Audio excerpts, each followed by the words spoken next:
Një ditë pas zjarrit madh që ra në Shkozë, News 24 ka mësuar fakte të reja mbi shkaqet e mundshme që çuan në shkërmbimin e plot të 10 barakave të komunitetit të Rom.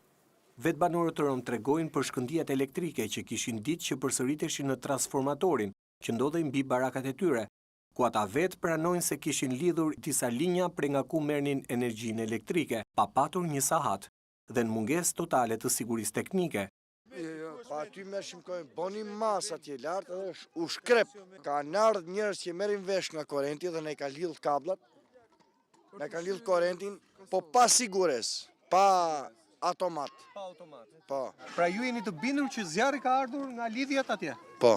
Arben Bastri, aktivisti i çështjes së Rome dhe një herazi punonjës i qendrës sociale në Shkozë, na tregon momentet e tmerrit kur ai dhe banorët të tjerë Rom u futën në çadrat që diqeshin me frikën se brenda tyre kishin mbetur ende fëmijë apo foshnja. Tymi po skuqe, ishte një zjarr i jashtëzakonshëm, vrapova, ku erdha në këtë moment gjeta Xhanazimin, i cili po bërtiste fëmijët, hyra, bëra gjithë të rrugë këtu. Po. Edhe këtu ishte kasodhja. Në atë moment që vi këtu, gjën e parë që bëj, sepse nënat ishin shumë të stresuara, po kërkonin fëmijët dhe fëmijët nuk po shiheshin sepse një pjesë po vraponin nga zjarri. U detyrova të futesha në njëra nga kasollet për të parë ka fëmijë apo jo. Për fat brenda nuk ishte asnjë fëmijë. Në atë moment më thot Xhanazimi transformatori dhe largohem sepse po dëgjoja zhurmën e korrentit. Si kundër dëshmojnë pamjet ekskluzive të siguruara nga News 24, të filmuara nga vetë banorët në momentet e para të rënies së zjarrit, duke qartë flakët që kanë përfshirë fillimisht barakat e para, që ndodhen më afër kabinës elektrike. Vetë dëshmitarët e ngjarjes mohojnë çdo mundësi që zjarri të jetë shkaktuar me dashje. Ata thonë se ndihen me shumë fat që arritën të shpëtonin fëmijët dhe veten.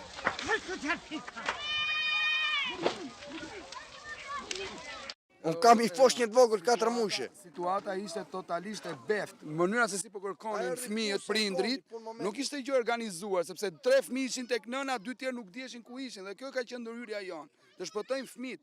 Ne ishim të hangër bukvak dreke, se lodhemi. Sa fillom çapën e parë, filloi stuhia. Filloi zjarr. Djali kishte një foshnjë 3 muajsh.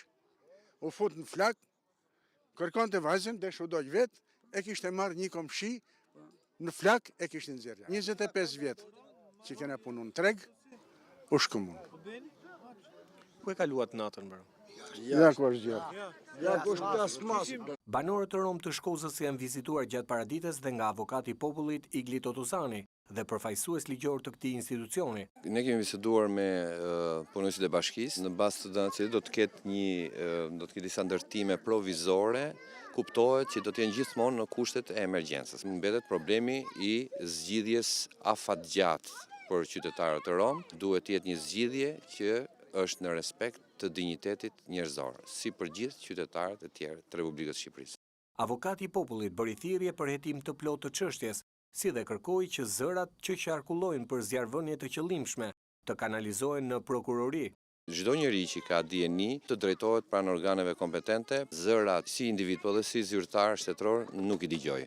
Ajo që dëgjoj është kur të dalin konkluzione zyrtare dhe serioze. Do t'i kërkoja organeve të hetimit të kryejnë një hetim të plot dhe gjithëpërfshirshëm dhe serioz në rastin konkret për të zbuluar shkaqet e këtij zjarri.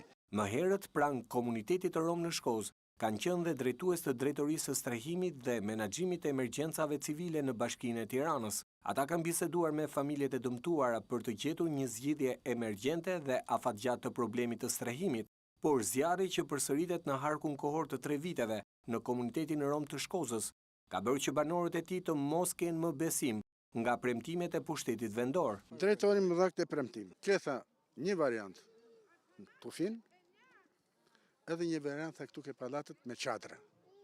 Një çadër, 4 familje. Me gjithë kalamaj me plej gjithë. 20 veta mërën. Unë nuk pranova, Beni. Nuk pranova. As tufinën, as çadrat. Për arsye, të kishën pranu çadrat unë, do t'ishte një katastrofë për mu dhe për gjithë banorët, do t'ishim me çadër për jetë. Unë vendosa që do vdesim këtë rudhion këtu. Mua më thanë që këtu do bëhen disa struktura prej drasash provizore. Provizor. Pra është e vërtetë që do bëhen. Është e vërtetë, është dakord me zotin drejtor, bashkisë, në fund të shkurtit do bëhet me drita, me kanalizimi, me të gjithë të mira. Drejtori thot janë me pengjere, do montohen këtu, me pengjere, me dyrë. Tani, deri në fund shkurtit, ne do durojmë. Mas 10 familjeve në fund të shkurtit, do filloj tërësia për të gjithë romët. Do shërshojnë të gjithë barangat.